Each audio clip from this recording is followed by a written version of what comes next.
Today on This Week in Startups, it's time for an extra special, extra early news roundtable. It's 10 a.m. in Los Angeles, and I am exhausted. But Jay Levy from Zelkova Ventures is here. Adeo Ressi from the Founder Institute is here. Check Tyler Crowley. Did I say Tyler Crowley? Tyler Crowley, the CEO of Squeal, and my faithful sidekick is here. And of course, Lon Harris didn't make it for the 10 a.m. Kirin Kalia is here to read the news.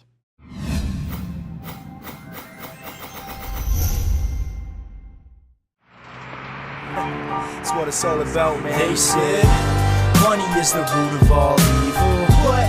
Funny how it feeds my people. Yeah. We ain't gonna live like equals until we get the money, spend the money, and defeat you. Yeah. Money is the root of all evil. What?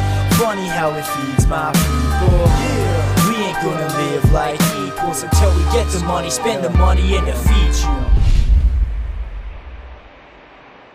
Oh, God, 10 a.m. Well, whose idea was this? I got a very important, what it is I have a very important lunch meeting, right? Yes. So I have a very important lunch meeting that I can't change. Can't possibly, no, that can't be changed. Nope. So I have to be here at 10 a.m. I am exhausted. I have insomnia and all kinds of other mental issues, as everybody knows. I can't sleep at night. I'm up all night. But I thought you were going to blame it on that crazy watch you're wearing. This is a new innovation I have. This is a watch that is also, I had this personally designed for me. It's also an iPod Nano.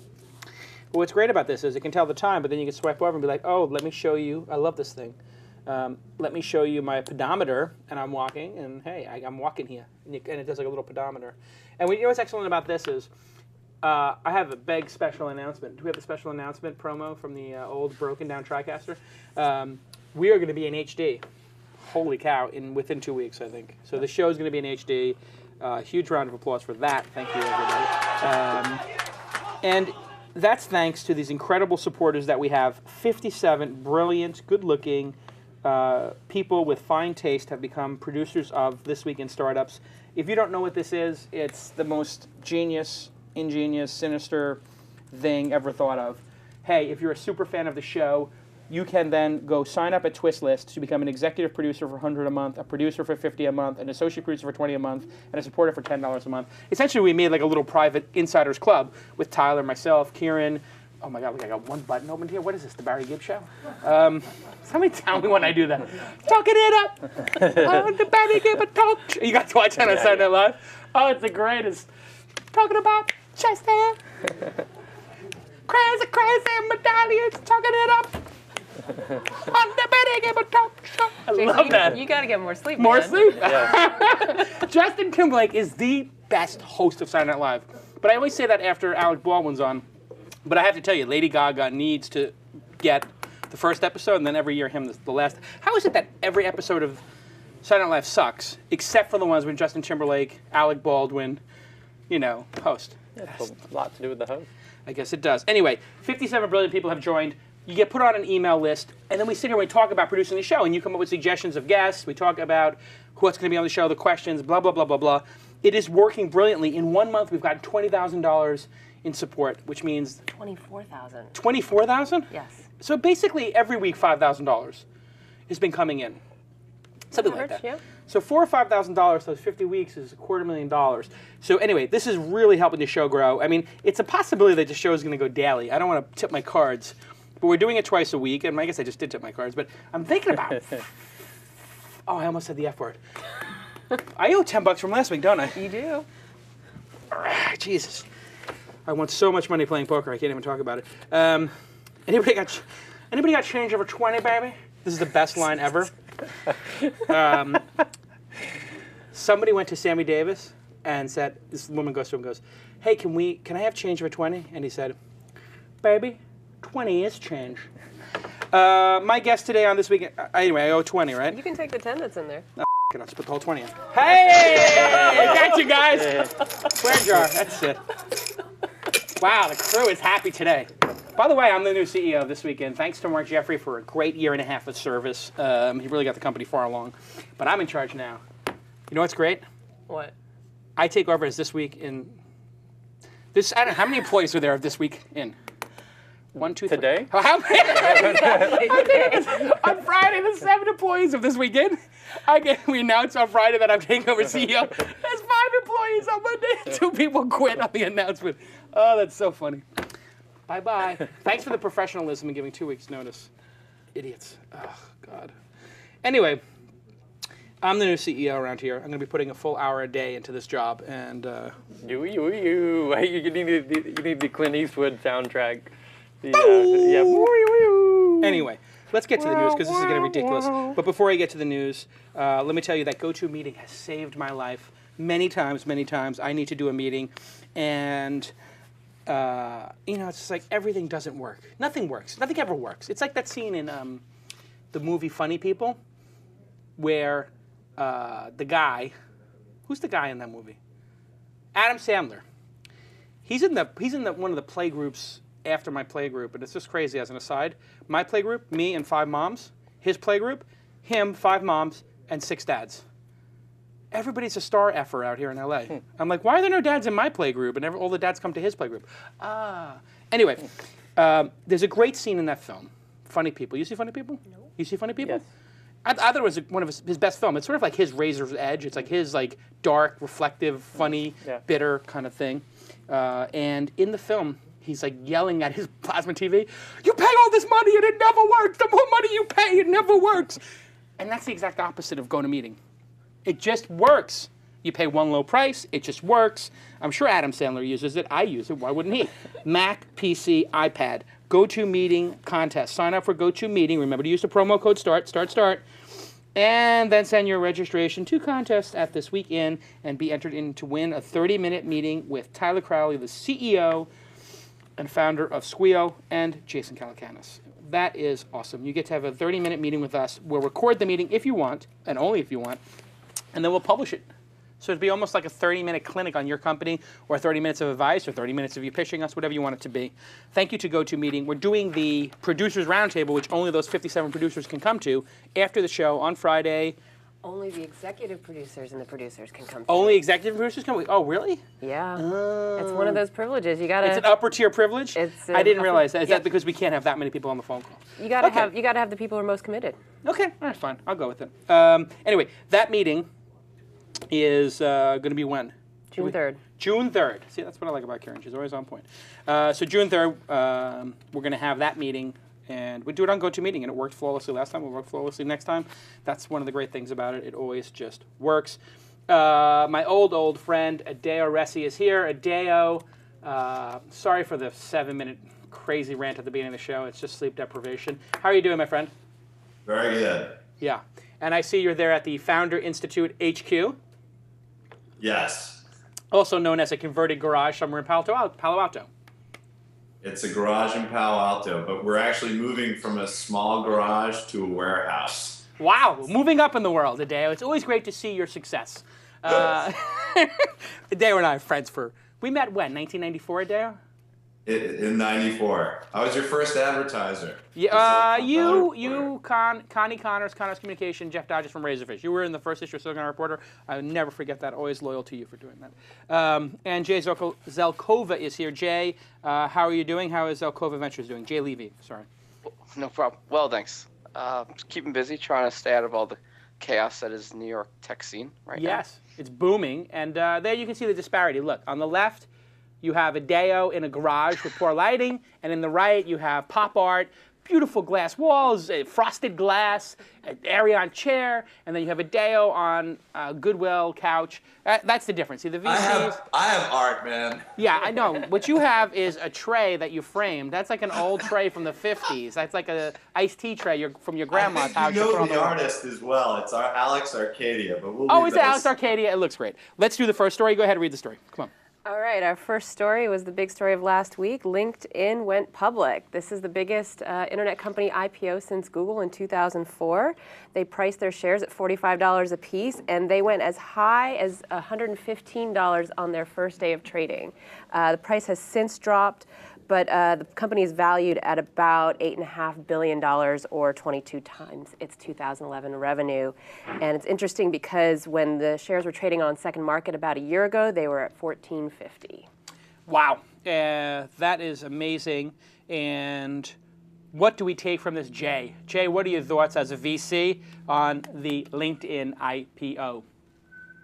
Well, I think it's good for the VCs. I think what's going to become scary is if we get into a state where all these companies start going public at insanely high valuations, and you see stock prices rise and fall, and we wind up in a situation where the everyday consumer is now buying these stocks, and that's what brought down the economy back in 2001. And up until now, essentially, all this stuff has been just in the hands of some rich guys and some LPs and some institutions, and now it's starting to get into the hands of the everyday consumer, which probably won't be good long term.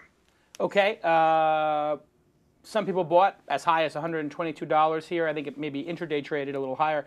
If you bought at $125, you've now lost $37. So if you bought 10,000 shares, you've lost $370,000. Adeo, bubble, no bubble, LinkedIn, the real deal, or overpriced?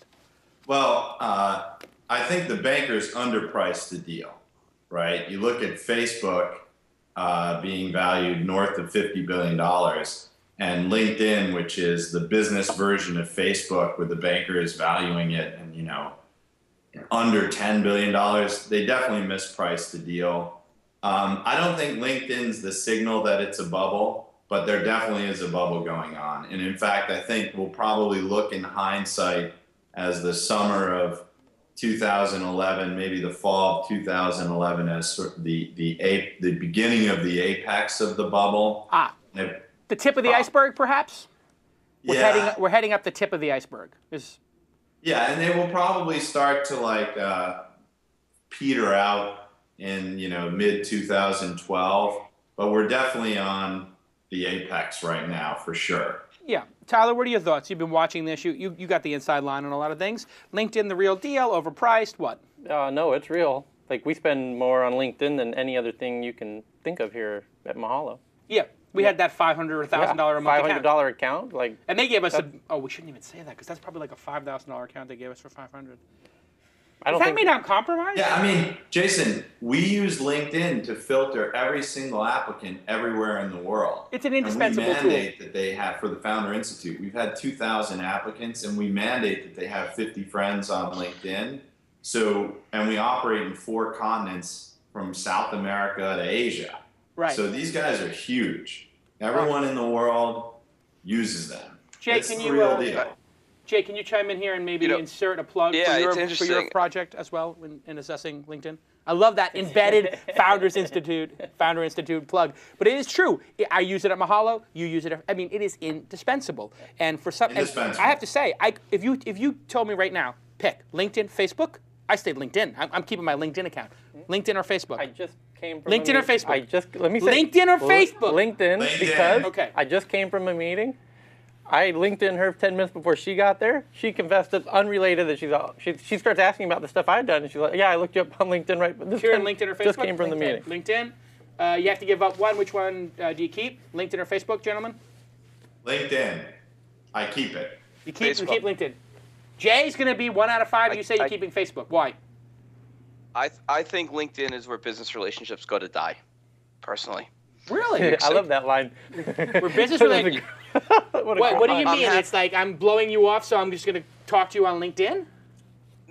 I don't communicate with anyone on LinkedIn to speak of. Yes, occasionally I'll go and I'll look up a profile. And it's not a communication tool. It's not a communications platform at all. It's a research platform. But I think everyone agrees on that. Adeo agrees with you on that. I agree with you on that. I'm not using it to communicate. But that's where you go to find out who the social media manager is at X, who is the person who handles Yelp at Y, so that you can build a relationship for Squeal. Right. Well, plus, it's an information tool. Like, if I want more than finding out who someone is, maybe you want to look at who they know, what their background is professionally. Like, if I look at who someone knows on Facebook, it doesn't give me any indication of who they are as a professional. Period. It's a great research tool. I don't deny that or disagree at all. I just think a lot of the Wall Street analysts have been pitching this as, the big social thing, right? And comparing it to Facebook and comparing it to Twitter. And I think it's a inherently very different service with a different use. And I think that has helped to fuel some of what's led to a stock being the highest PE of any stock on the market right now. Yeah, but okay, let's be blunt about that. Anything that Wall Street analysts say should be discounted heavily. Or right? flipped. You as a New Yorker should know better than most of us. All right. Here is the correct answer. LinkedIn, the real deal. The stock price, please don't go over 100 for the next year or two. I have a suggestion. Is there any way we can make it so that a company can give a target price that they believe their stock is worth? So, in other words, could LinkedIn say, we believe our stock should be valued at X? That's basically what a Dutch auction does, for better or for worse, which they didn't use for LinkedIn. Isn't a Dutch auction where the people put in their bids and then they decide? What I'm saying is, why not have the company say what they believe their actual valuation should be? We believe we're a $5 billion company. We believe we're a $7 billion company. If you want to believe other than that, you can. But we have a little disclaimer here. We feel that this is the right multiple, 7 times our revenue, 15 times our revenue is the right multiple. If you're a shareholder, it's not in your interest to do that. I know, but if you're a long shareholder and you don't want to see a bubble, let's I'm going to give this out to the TWiST producers. I'd like 2 questions answered by the next show. Number 1, is the CEO allowed to say what they think their stock should trade at? Are they allowed to actually put a valuation that they think is fair? 2, has anybody ever done it? I've specifically heard people say we don't think our stock is worth that much. Right. Okay, so we'll just do a little research project there. Let's go on to the next story. Okay, next story is Amazon is poised to join the big 5 of publishing. So Amazon is no longer going to sell you books. They're actually going to create their own imprints in different categories, including young adult, literary fiction, business, and general nonfiction categories.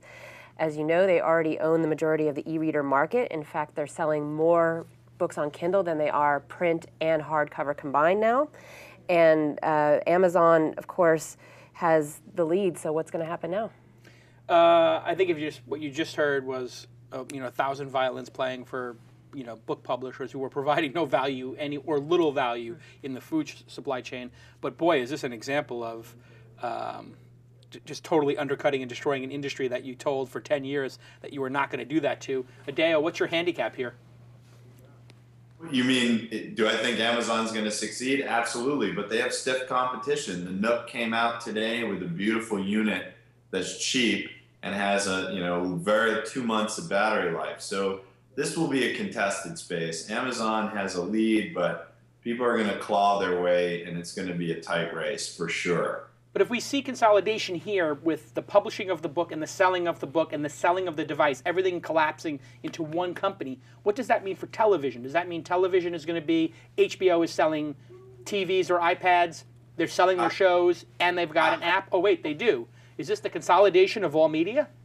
No, they're startups who are doing great book publishing companies that are going to be part of the value chain here.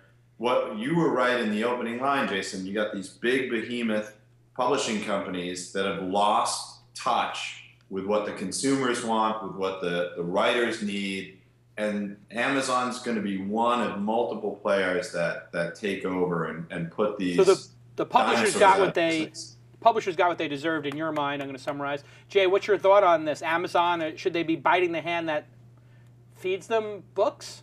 I think at this point they can. They've been so successful and they're such a dominant player in the market. And I think what they're going to be able to do is be nimble and be different and develop different models in financing and publishing that the existing players, since they've been around for so long, aren't thinking of or couldn't think about breaking the mold. So I think it'll be interesting to see how it changes things. And I think the other interesting part of it will be, how does Amazon, being in so many different verticals at this point, music, home goods, fashion, how do they brand this? Because they're much more than just a place to go for books now. Does this mean, Tyler, in your mind, that eventually Google will break their Chinese wall? Is saying Chinese wall, is there anything derogatory about saying Chinese wall, by the way? Like the editorial sort of, or just saying it as a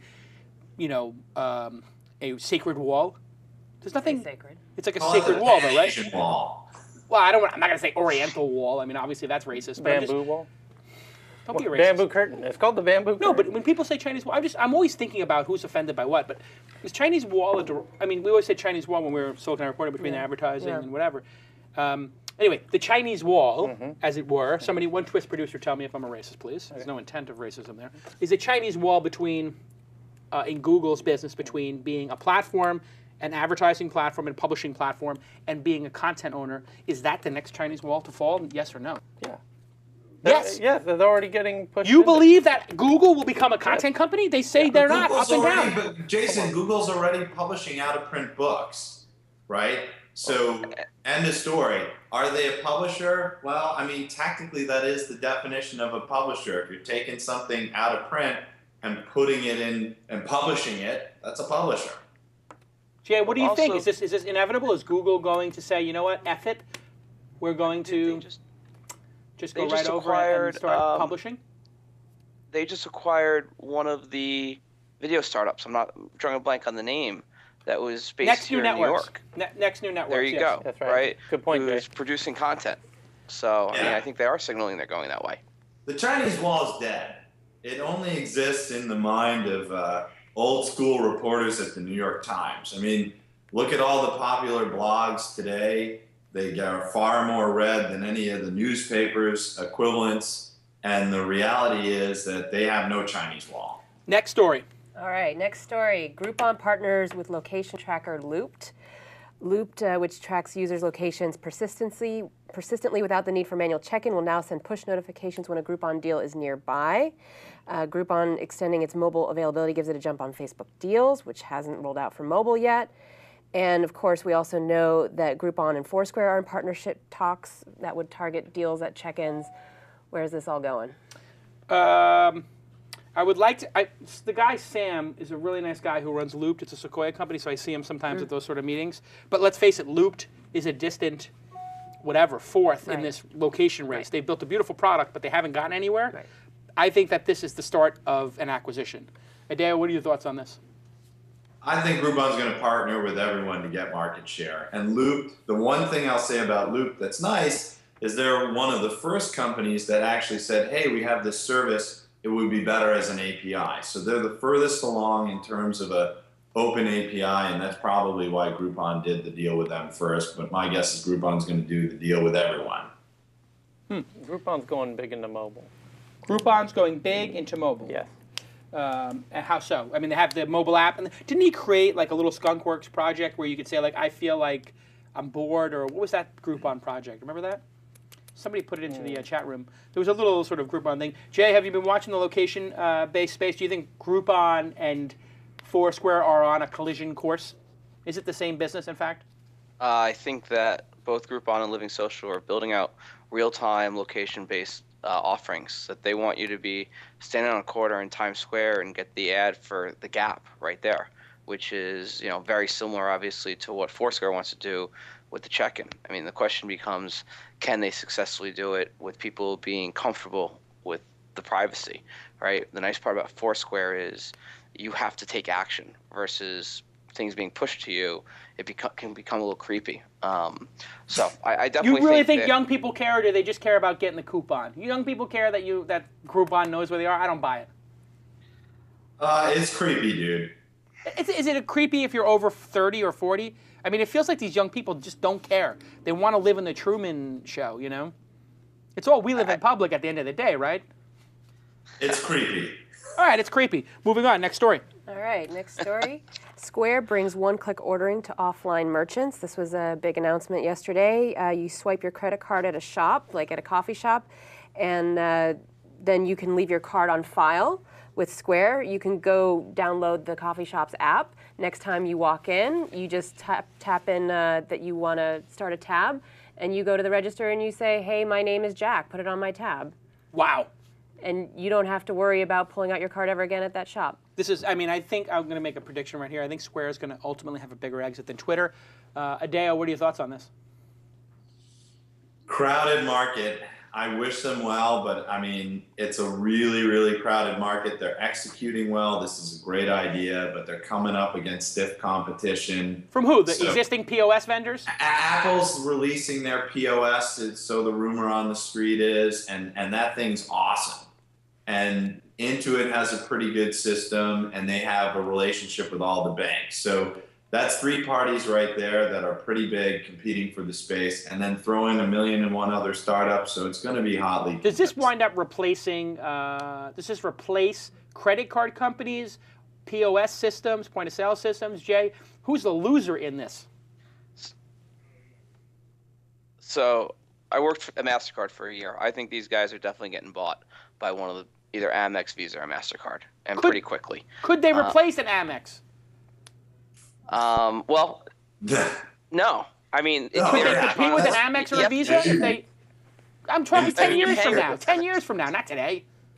Well, I mean, that was the question around PayPal, right? And that was could PayPal replace Visa or MasterCard or Amex? And they didn't do it, right? It has for me.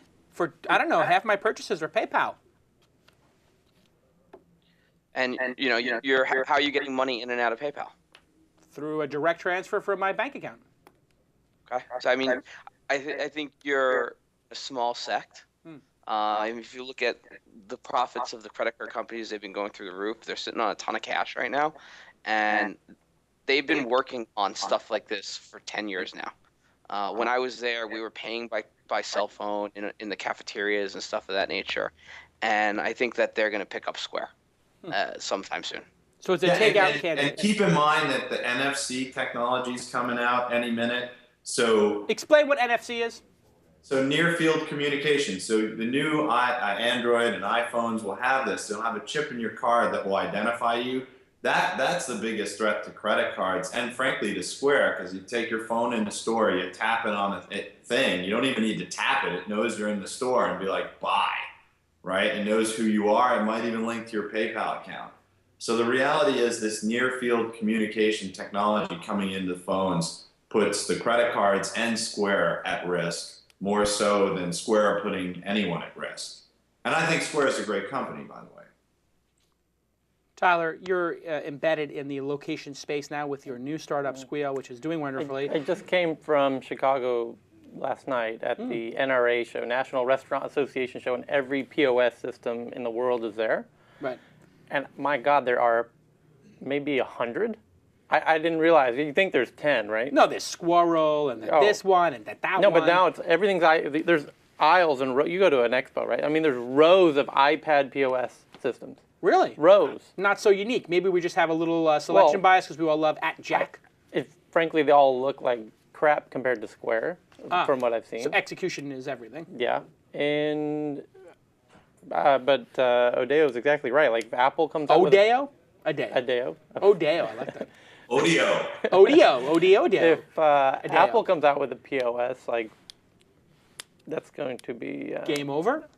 Especially if they have the hardware and it's tied in with the chip to do the thing. That's Japan, by the way. Like the whole reason it worked in Japan is because you had the hardware and you could tap it out. And the restaurant industry is not the internet industry. These guys don't care about the latest, greatest, coolest looking little gadget that comes out. Great point. That's true. Why hasn't OpenTable backed into this? They were there. But OpenTable doesn't do the transaction, right? Why doesn't OpenTable become a full-on POS? I don't get it. I believe OpenTable has the restaurant management system as well, Jason. So I think so you can process checks and orders and stuff like that. I've never gotten an OpenTable like that. Anyway, somebody has to research this.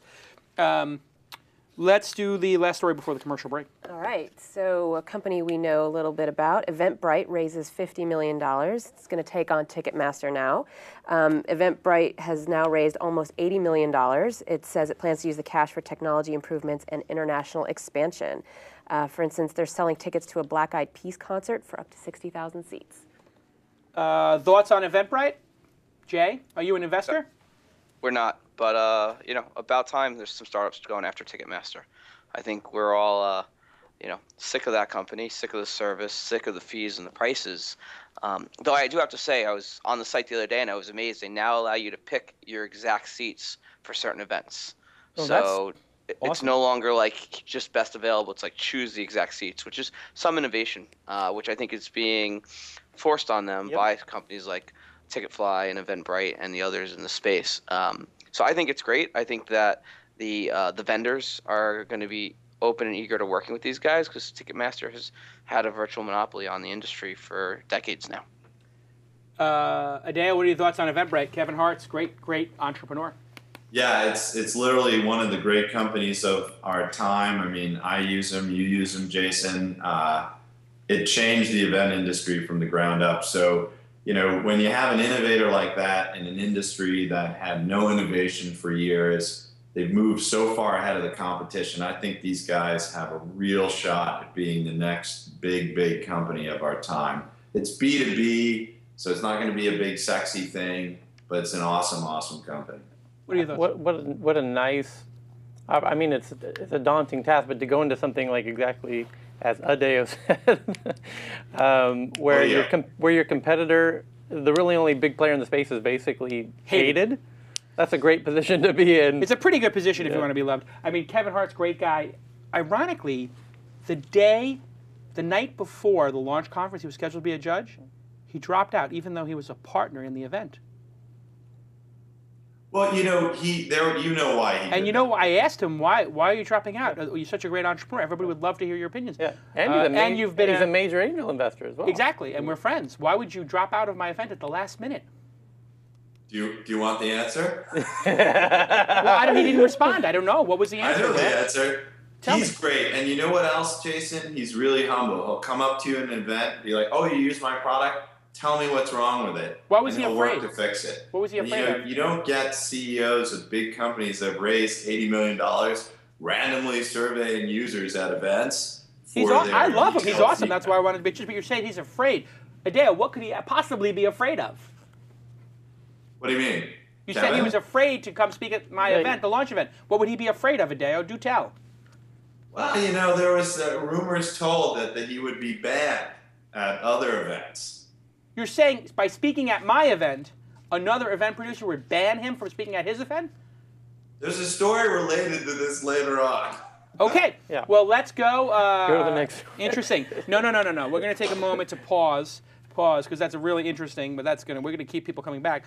Hey, let's break for an ad. Squarespace. This isn't even an ad. This is a personal endorsement from Jason Calacanis. I use Squarespace. I put them on the approved list of partners for This Week in Startups. You cannot advertise on this show unless I love your product or Tyler loves it. Tyler loves Squarespace. I love Squarespace. I use Squarespace. TWiST.co is on Squarespace. I'm moving Calacanis.com as a big announcement from WordPress to Squarespace. Wow. I love WordPress. I've used it for 5-6 years. I love Matt Mullenweg. But I'll be honest, WordPress is not as good as Squarespace today. And I'm not just saying that because Squarespace is now. I basically, just so we have all the timeline correct, I switched to Squarespace for my events like Launch, for websites like Open Angel Forum. I think it's still on WordPress. We're moving it over. It's just a better product for me as a small to medium-sized business and growing business. Love WordPress, but WordPress is the past. It hasn't really kept up. Squarespace is the future. And I still have version 6 of Squarespace when I was in New York. Anthony gave me a personal thing. Holy cow, this is amazing. But what I love about Squarespace is I can give somebody on my staff who I would say is semi-technical, like Kirin. You log into Squarespace. Yep, you make changes no every problem. day. Very no easy. problem. Super easy. Super You'll easy. post a blog post. You'll make a change. Yep. Not intimidating. Not intimidating. There's some things I'd like to see improved, but maybe that's Yeah, coming. that's what's coming in 6. Yep. But like you're literally not a web designer. Nope. You're not an HTML person, but you can get in there and make changes to the actual fundamental design of the site, which is great. So if I come running in, I'm like, oh, let's change this, let's change that. Either Crute or you can change it. That's what's great about it. Super easy to do. If you try to do that on WordPress, it just doesn't work. If you try to do that on other platforms, I'm not just picking on WordPress, Blogger, any of those other platforms, it just doesn't work. Squarespace is awesome. 24-hour support for creating beautiful, professional-looking websites for your blog, photo gallery, large or small business, full-featured iPad app, and recently updated iPhone app. If you want to give Squarespace a try, go to squarespace.com/twist and get a 14-day free trial. If you go create your own beautiful website up there, just forward your receipt to contests@thisweekend.com. Email your receipt to contest@thisweekend.com, and we will give you this beautiful bag. Let's see that beautiful bag. Show me that. Jesus Christ. You can just hand me a bag. I'll hold it up. Hear ye, hear ye. Well, this is what happens when you lose 2 people in one day. This is what happens when 2 employees quit. We don't have a bag? Oh, there's a bag over here. All right, no problem. We have a bag. Woohoo! See that? To the employees who quit with no notice, go F yourselves, and I can show a bag. I'm sorry, I don't care. The guy, you want to hear the punchline of, remember this whole story about the kid who I told over email? I give him a promotion. The week later, I'm at the Lakers game hanging out with Phil Jackson. Oh, sorry, I just dropped a name. Pick that up. I'm hanging out after the game with Phil Jackson. They get this email like the guy just gave a promotion to quit. So I was like, and he quits and goes to Yahoo. I'm like, oh, quit and go to Google, or quit and go to Groupon, quit and go to Twitter, quit and go to Yahoo, like somebody I like. So I emailed the kid back and I'm like, listen, that's a terrible career move. I'm horribly disappointed in you. We should have told me in person, blah, blah, blah. Congratulations on being employee number 4,687 at Yahoo. Punchline? He leaves Yahoo in under a year. Of course he leaves Yahoo in under a year. I could have told this stupid kid that. Anyway, I'm not going to pull punches. If a young kid does something stupid, that's what I'm here for, is to tell people when they do stupid stuff. Because I did a lot of stupid stuff. I wish somebody told me. And if you go get Squarespace, that's a brilliant thing to do, and you'll get this beautiful bag for free from me. It's a $20 bag. This Week in Startups bag. There's only 100 left or so. Anyway, go create a beautiful website at Squarespace and email your receipt to contest@thisweekin.com. Okay, next. Next story. This is a little bit different than the stuff we normally cover. 3 dead after a factory explosion in Chengdu, China. Foxconn factory. There were also 15 workers injured. This is important because this is a factory where iPads get made. And so far, it doesn't seem like it's going to disrupt the production of iPads. They're just going to move it to a different factory. But other large companies that we know use the Foxconn factory as well. Amazon does it for the Kindle, Cisco, Dell, Hewlett-Packard, Nintendo, Nokia, Sony, everyone you can imagine. Stop. 3 people are dead. 15 people are injured. These are human beings. It's just not. The iPad's future is not important. Let's just pray for the I'm being dead serious right now. Let's pray for the families who lost people. It's serious when somebody dies, especially if they're working and they die during work. It's obviously like not a natural death. I don't give an F if there's an iPad shortage. Let's go to the next story. Right. Well, it is worth mentioning that there was an advocacy group that's pointed out that that this factory has poor working conditions. All right. Well, then Apple needs to get their act together, because you know what? You can't treat employees in America one way and treat employees in China another way. Right. So this is a call. This is a message to Steve Jobs. Listen, Steve. You've got a limited amount of time left on the planet. I'm sorry to say, whether pancreatic cancer aside, just you're at the end of your career. Do what Bill Gates did. Try to make the world a better place. This is somewhere where Steve Jobs can have huge impact. Please, everybody who is a TWiST fan, send this email with the URL to YouTube to stevej@apple. I think that's his email. It's either Steve J or Steve Jobs. S Jobs. It's S Jobs. Everybody can email S Jobs his message from Jason Calacanis. Not that he knows what a calacanis is. He probably thinks that's like a ferret in Africa or something. But anyway, Steve Jobs. Do something positive with your legacy besides make beautiful products that we all drool over. Champion the rights of workers in China. They're slaving away. Charge an extra $25 per iPad and make it effing safe. It's your responsibility. You cannot rest on I'm outsourcing this, therefore it's not my responsibility. I call BS on Steve Jobs right now. Steve Jobs, if you're such a goddamn saint, if you're such an amazing visionary guy, and you create all the greatest products that I love and Tyler loves and Kirin loves, we all love your products, just charge a little. I mean, how much profit does Apple is wildly profitable. Can you please make that goddamn place? I'm sick of reading Foxconn stories. People are killing themselves. Don't tell me that he doesn't know what's going on over there. He may know, but what he does is he puts out a bid to produce this thing. That's camouflage for I'm going to treat employees poorly. But it's a different company. If that company says, we're going to make it for this, we're going to make it for this. Oh, such camouflage. And then he's like, well, I really want to go with the one that treats the employees well, right? It's up to the company to treat their employees well. There is a whole standard. There's a whole standard that he has for that goddamn iPad in terms of perfection, I'm sure.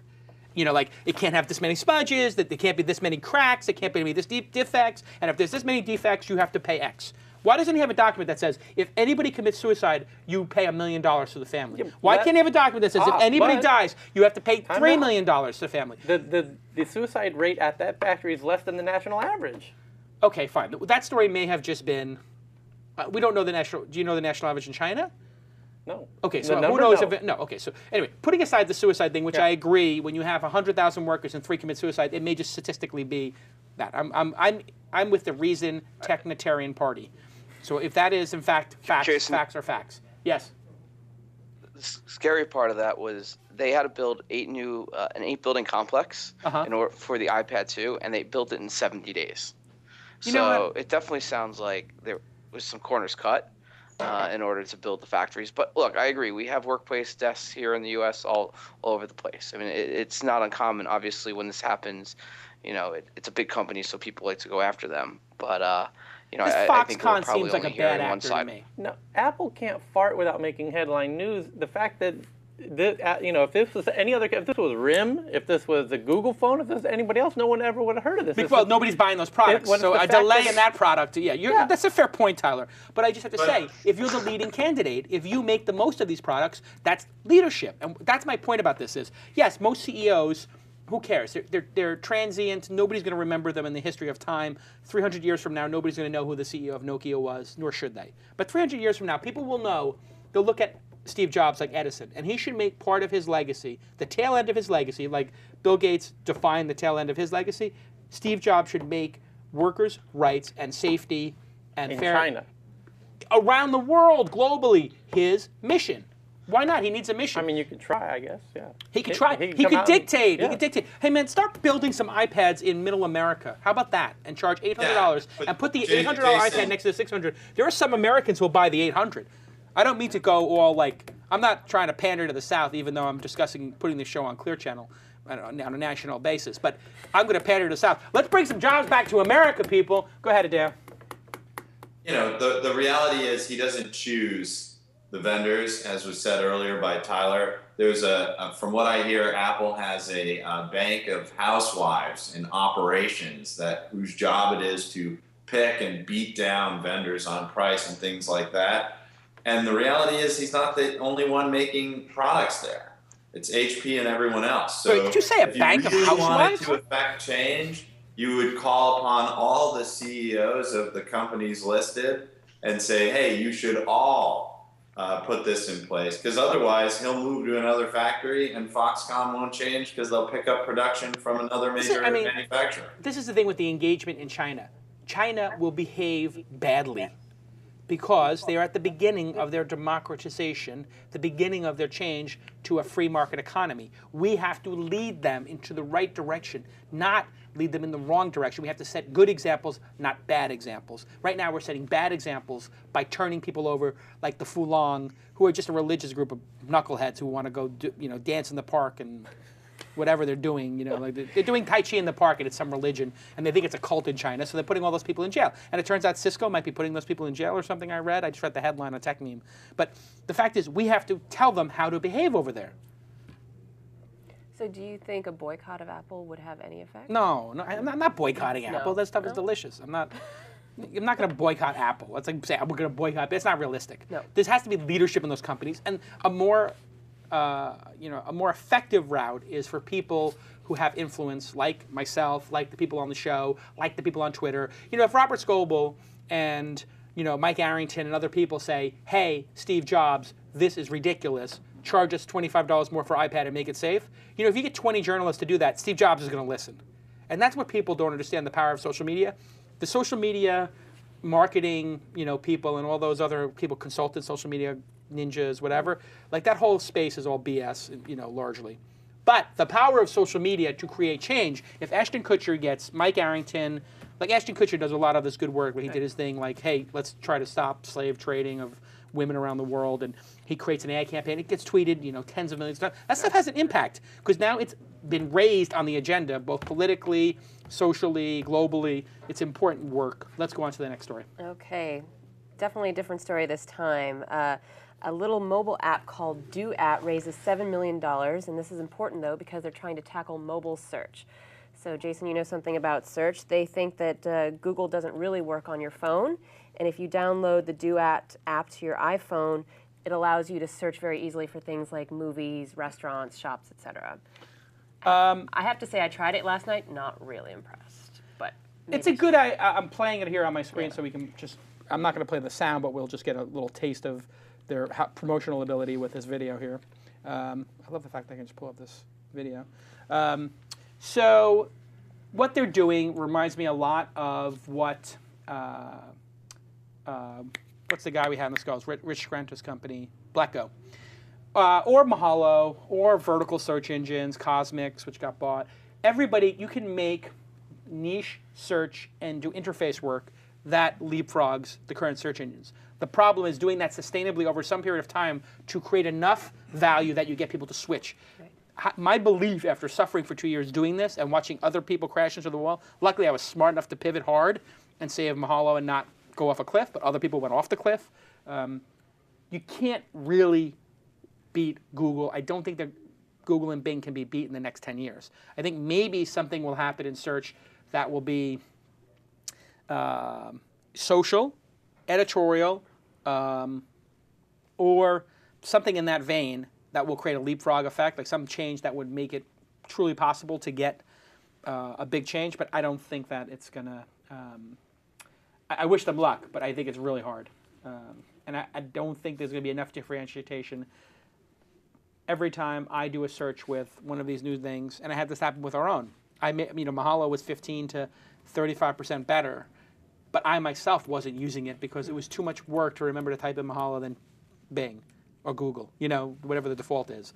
I think there's a concept of good enough, and it's really hard to beat Google like good enough. Adeo, what are your thoughts? So 2 quick things. I think it's great that venture capitalists are investing in what I would consider risky spaces. But I think it's going to be tough for Duet to be successful. If you look at what Bing is doing, right, to get ahead of the market, they're actually integrating with companies like iDispo in France, where when you search for hair cutter, it will actually show available appointments in the search results that you can book. So there's a lot of search innovation going on right now, and a lot of it's being done by big players with lots of money and big teams, and it's just going to be hard to compete. I mean, that's pretty cool, right? Like to be able to book right in a search result, an appointment. And so is a mobile player going to be able to compete? And I don't know if you know, did you guys know Siri, which was bought by Apple, SIRI? Yes. So, my guess is like sooner or later, when you click that button and it does voice control, it's going to run all through Siri and you're going to be able to do all sorts of crazy stuff, which Google is starting to do on the phone as well. I think Apple's going to leapfrog Google, and I think Bing is right there as well. So there's a lot of big money and big companies floating around in the space. Jay, any thoughts on this? I don't know that necessarily labeling it mobile search will be where they wind up. I think it's an interesting real-time platform for mobile, and search is only one component based on kind of what I heard and what I've seen to date. But, I agree. It's good to see money going into the space, and I'm looking forward to seeing Siri launch also on the iPhone because I think that'll really overhaul the experience there. Would you invest in a search company? So long. It's ridiculous. They bought the company. I'm thinking iPhone 5. It might be the big thing. I think that iPhone 5 is going to be a minor hardware upgrade, but a massive Siri thing. And I think they're going to make it mandatory to upgrade to get the features of Siri, which that's what I think. But who am I? Apple and Facebook will be contenders in search 5 years from now. They'll each have double-digit percentages. Google will go down to 40%. So you'll have Google at 40%, Bing at 20%, Apple and Facebook will each have 15%, something in that range. That's sort of where search is heading. Google will be the dominant player for another 10 years with 50%, but they're going to lose 10 points of search, sadly. Let's do the next. Tyler, you have any thoughts on this? Next story. All right. So Jason, you certainly took notice of this over the weekend. Successful entrepreneur and investor Tammy Camp on her blog posted that one of her favorite conference organizers wouldn't let her in because she refused to have sex with, we assume it's a him. She's refusing to name names, and she alleges that this is the 3rd time this has happened, and she says the boys' club in the Valley is alive and well. I saw this on Hacker News. It exploded, Yep. and I tweeted it and just said, hey, this is interesting. I don't know why this hasn't become a major story. Mm-hmm. No other tech publication has covered it. Well, and we asked Tammy to come on the show today, and she's in the Middle East, and she really wanted to be on, but had a conflict. So we'll have her on in the future. We can talk about it then. But I guess the question is, why is there such hesitation to name the name? Why does she have such hesitation to name the name? Well, she said it's a powerful boys' club, and and nobody will support her, so she's afraid that there would be repercussions because of this. Adeo, I'm sure that you have some insight into this. What are your thoughts? Well, I mean, look, Silicon Valley is awful. It is the most male-centric place that you can possibly imagine, right? So I feel for any female entrepreneur, it's brutal. You get taken advantage of. You think conference organizers are bad. The venture capitalists are no better. It's just a brutal, brutal operating environment for a female entrepreneur, for a female angel investor. None of this surprises me. It surprises me that she came forward. If I could tell you, when I was actively running the funded 100% of my time, I probably had 3 female CEOs a month come to me with equivalent and worse stories. So none of this is surprising. Do you believe Tammy Camp's story is correct? If it's not correct for her, I guarantee you that someone else had that experience for sure. In fact, I even know of specific examples like it. So it doesn't. I would say that maybe she's trying to get a little bit of press over something, but maybe. But I would say that it's 95% or greater likely to be true. Wow. We have a She doesn't female. have much to gain by this, really. Well, obviously, whoever this person is, if the story is in fact true, which we don't know, but assuming the story is true, this person, he or she, who sexually harassed her, is obviously not happy about this. And if they would ban her from the show, that means there might be other repercussions. Jay, you were going to say something. Yeah, we have a female associate working at Zokova, and there's not an event that she goes to that there isn't someone make her feel uncomfortable. And she always says, I don't know if this guy's talking to me because he wants to take me out or if he actually truly wants to pitch the company and values my opinion and what I say. So I definitely think, and I hear this regularly from her, I definitely think that there is, still a ways to go in the industry. I know that there's been, over the past year, a lot of people making waves about this and bringing it to the forefront. So hopefully in a few years things will change. But it's definitely, it's unfortunate that things like this happen because they do grab headlines and they. Well, in this case, they're not grabbing headlines. I mean, that's the peculiar thing. That could be because of other reasons. It sounds like. What do you think? What other reasons? I don't even care to speculate. Okay, good. So it's awkward for a bunch of males to discuss this. I agree. Can I say something? Yeah, Kirin, as the women in the room. I'm absolutely furious that this happens. Absolutely furious. Yeah. Like, I went to a women's college. I'm all pro-woman. Yeah. Women can do anything. Women Right. should be in more leadership positions and everything. And why can't men keep their things in their pants? Yes, absolutely. I agree. Why do they think when they have a little bit of money that gives them the right to ask women for those kind of favors, to treat them that way? Yeah, it's pretty Let me horrific. tell you, if I make my first millions, I'm not going to go up and be like, hey, Tyler. Hey, Tyler, do you want to come to my conference? you Although know what I you will gotta say do. Tyler does get sexually harassed. I've seen it. Well, I mean, the Yeah. problem He does. is that a lot of these I've people seen it, yeah. start thinking of themselves as kingmakers, right? Ah, kingmaker complex, huh? Which is, the term du jour. And so they sort of take this to an illogical extreme. So they're like, whether I write about you in my blog, whether I have to just say, whoever this person conference, is, they must be ugly and have nothing going for them. Because I can tell you, we worked together at Silicon Valley Reporter, I was a kingmaker, literally, if I put people on the cover. Yep.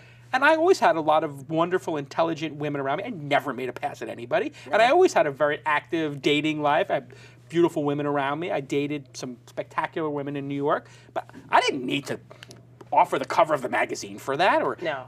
I was a nice guy. People wanted to. I got asked out. It's not just women, Jason. What's that? It's men, too. It's companies. It's founders. It's like, who do you pick? What favors do you do?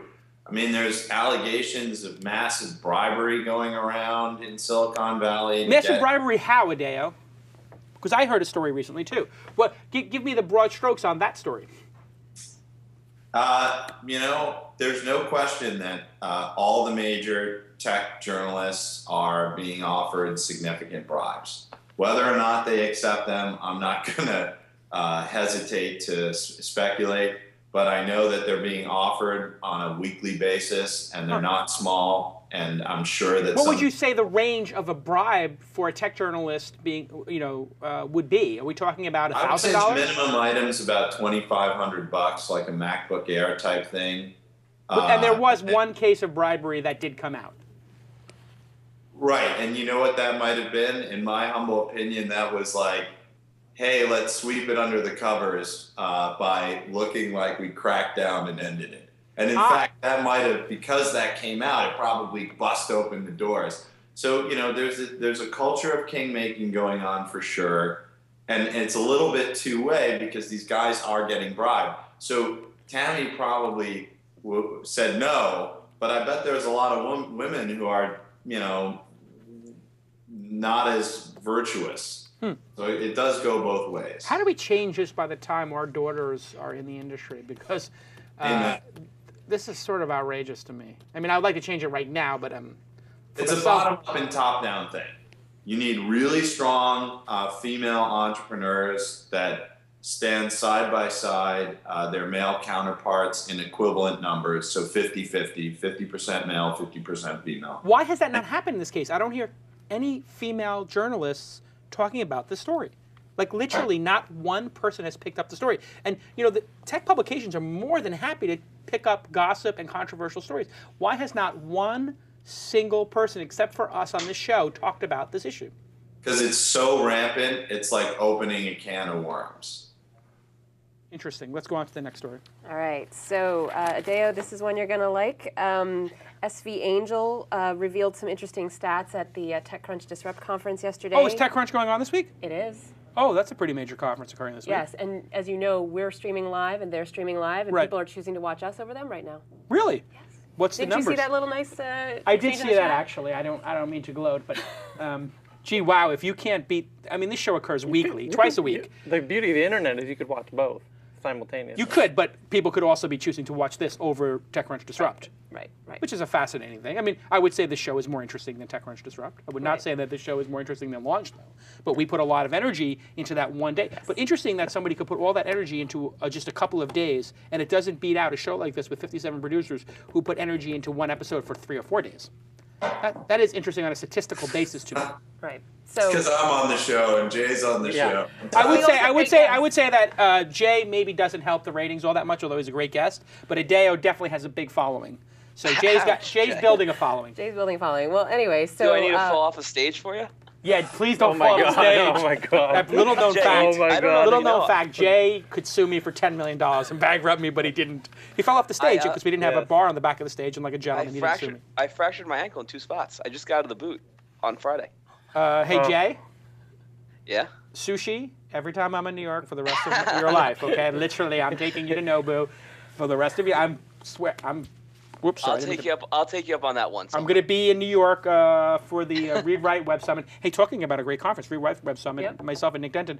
When I come, I'm taking you out for sushi at Nobu, and we're going to order 12 pieces of Toro each at $14 a piece. Baller. Let's go. All right, so back to the actual topic. At the event yesterday, Ron Conway and his colleague David Lee revealed some stats from a survey they did of 300 founders who they had invested in over the last 10 to 15 years. And this goes back to something Adeo is following, whether younger founders are better than older founders, co-founders versus single founders, and repeat founders versus first-time founders. And basically, the data that they have, which everyone can agree on is not, perfect. Yeah, it's not a perfect sample, but it turns out if you're looking at 25 million actual or potential exits and 500 million potential or actual exits, co-founders had 84% of the 25 million exits and 89% of the 500 million exits.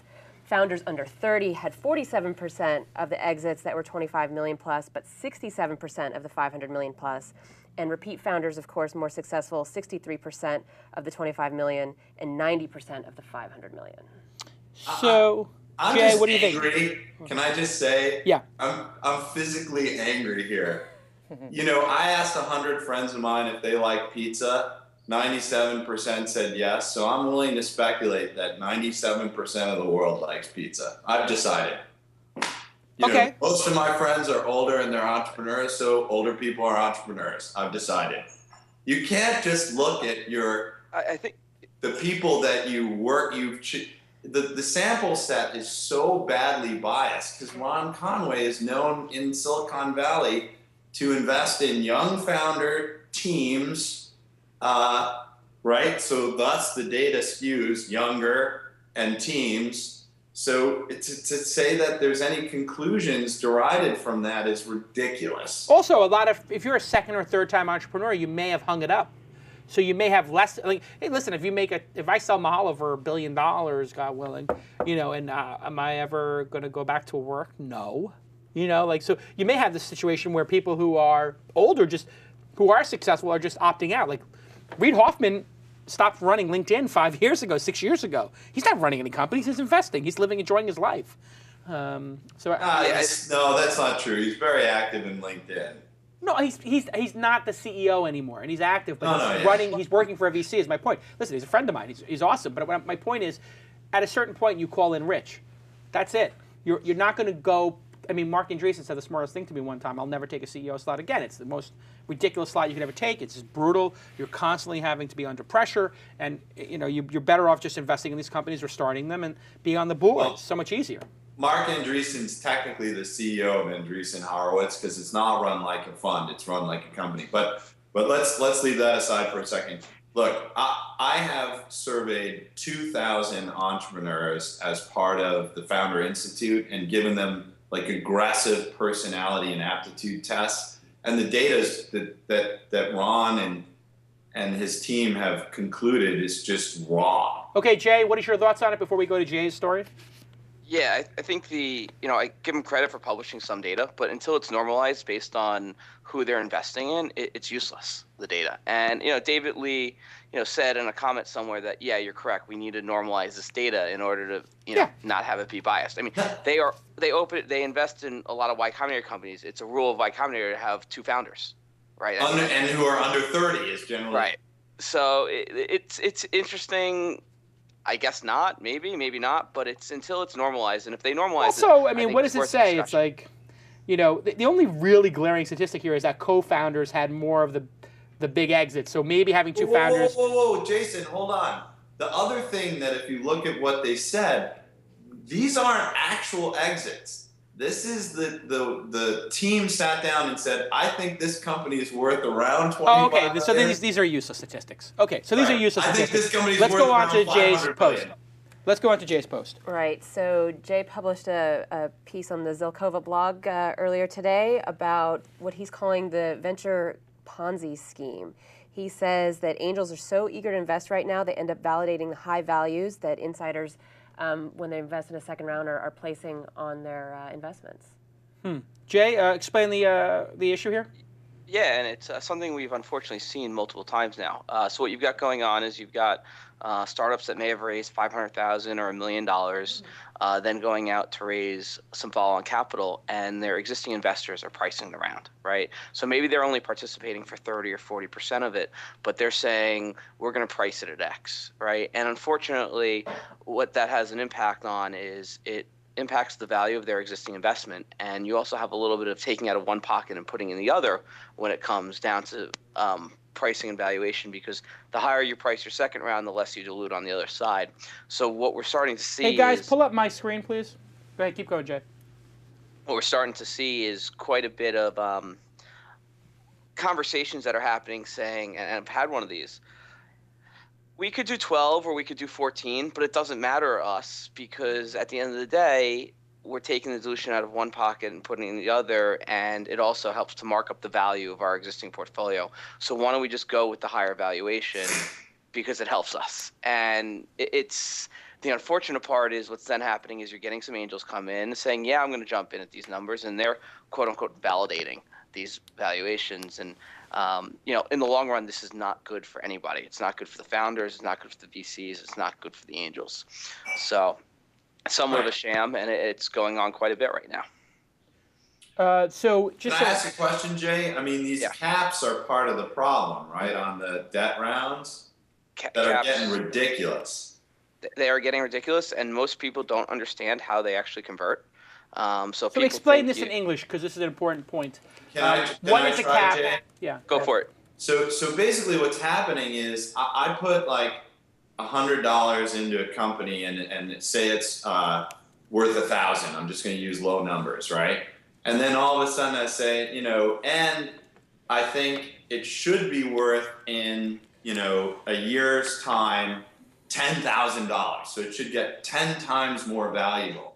And then that year comes around, and I'm the first one at the table and say, yep, I think it's worth $10,000. Someone puts another $100 in at $10,000, pulls some other investors in, and everyone's like, it's not really worth $10,000. It's like, yeah, as Jay said, whatever. Who cares? It looks better for us if it's worth $10,000. So let's just all agree it's worth $10,000.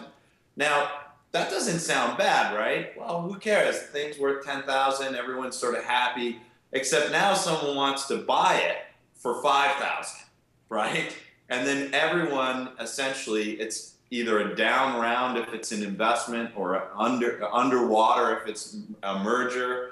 So it's setting up a really, really bad precedent, overvaluing companies today to what they're really worth, because it's going to come back and hurt everyone later on.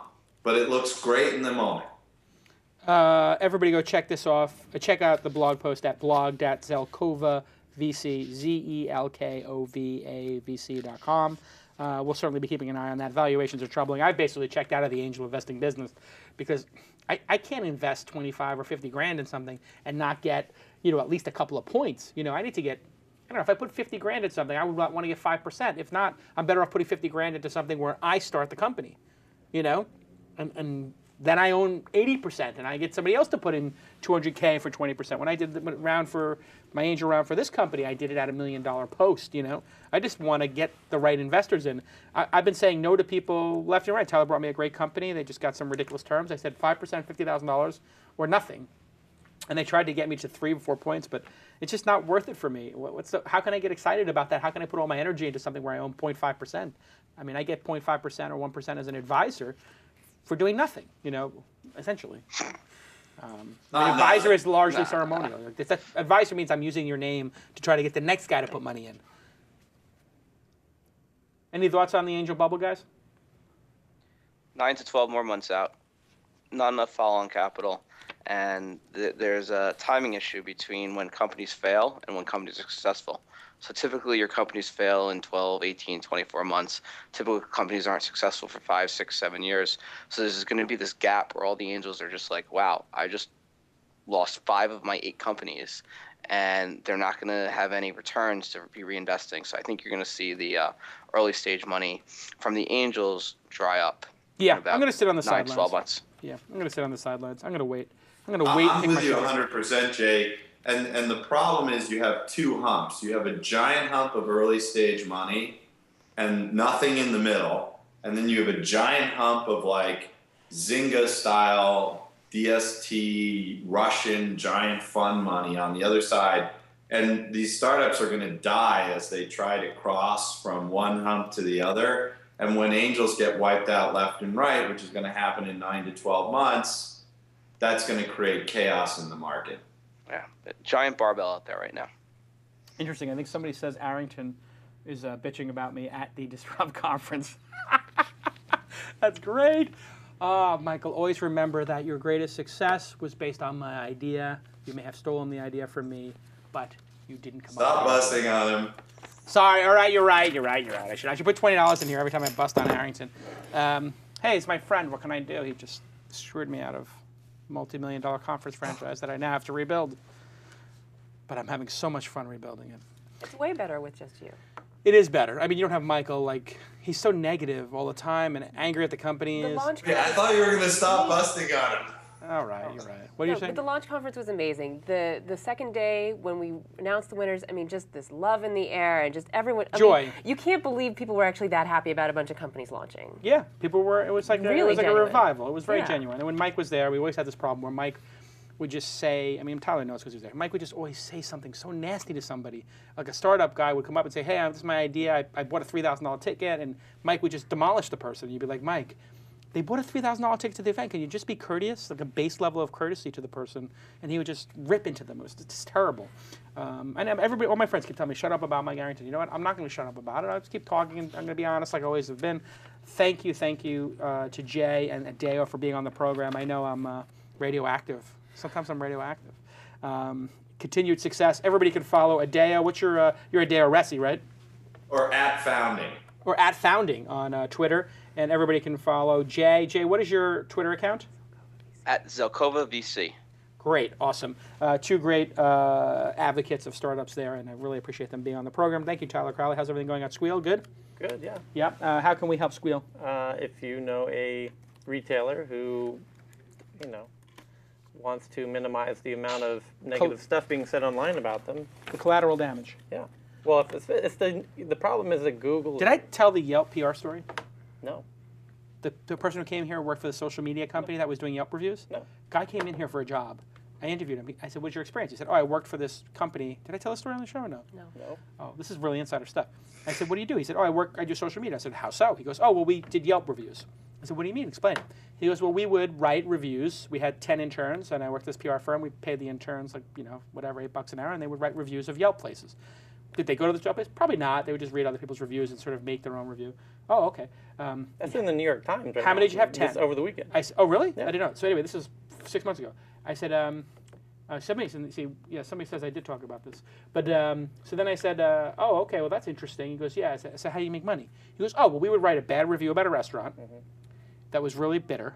Then we would go in and go to the restaurant and sell them on getting that review removed or moved down, and then putting good ones above it. So then we'd write 10 positive reviews, that would push that one down, or we'd get that one removed, and then sometimes we delete that one saying we reached out to the person to delete it. Right. I was like, oh my God, the system is being gamed that much. The thing in the New York Times is a little different, that people trashing paying to trash their competitors and whatnot. But the reason that's happening, Google coffee. Just open a browser and Google coffee. Like people don't know this is happening. This is why this is happening.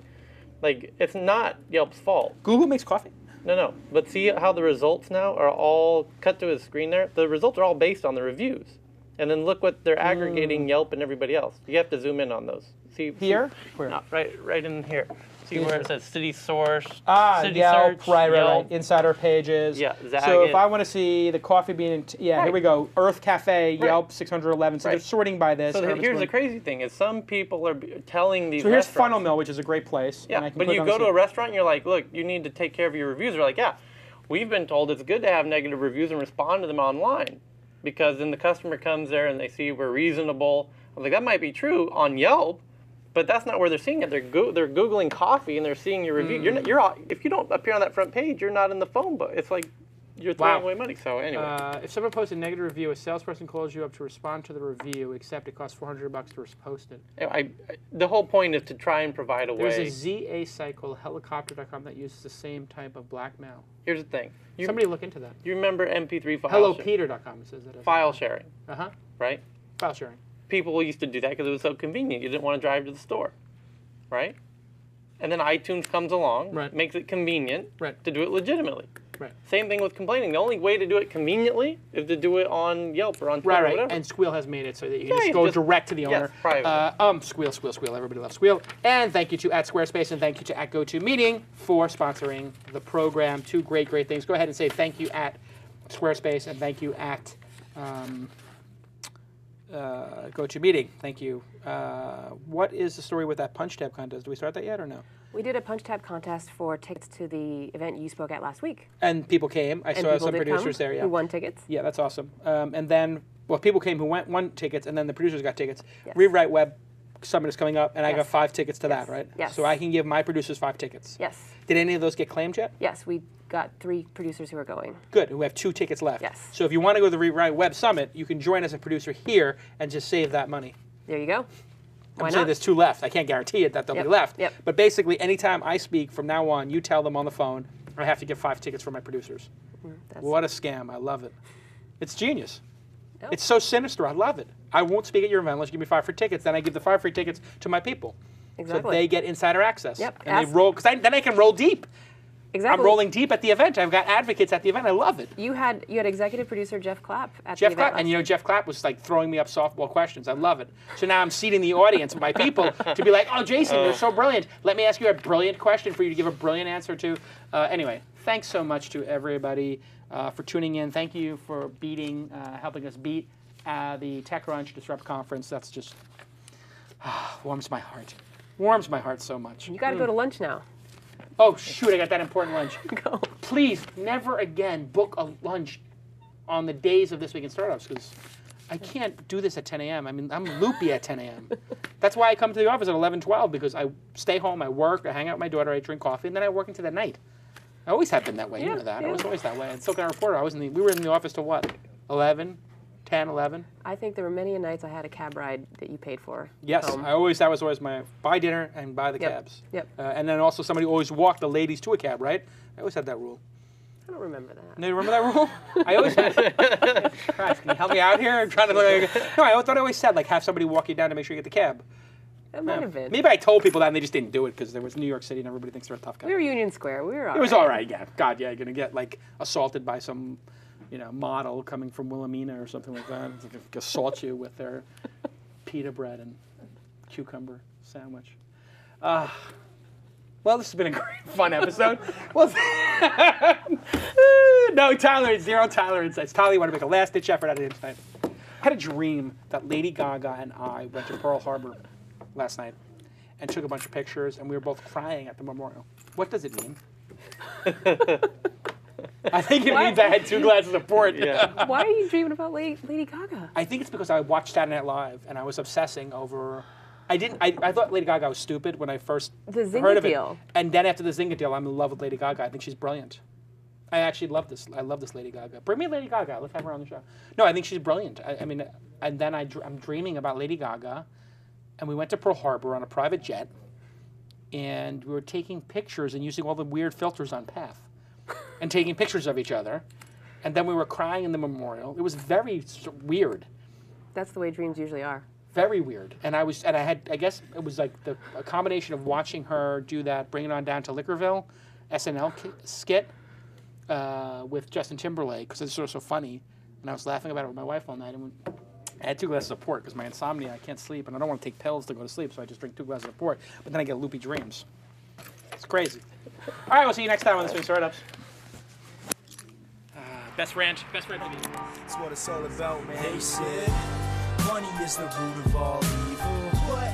Funny how it feeds my people. Yeah. We ain't gonna live like equals until we get the money, spend the money, and defeat you. Yeah. Money is the root of all evil. What? Funny how it feeds my people. Yeah. We ain't gonna live like equals until we get the money, spend the money, and defeat you.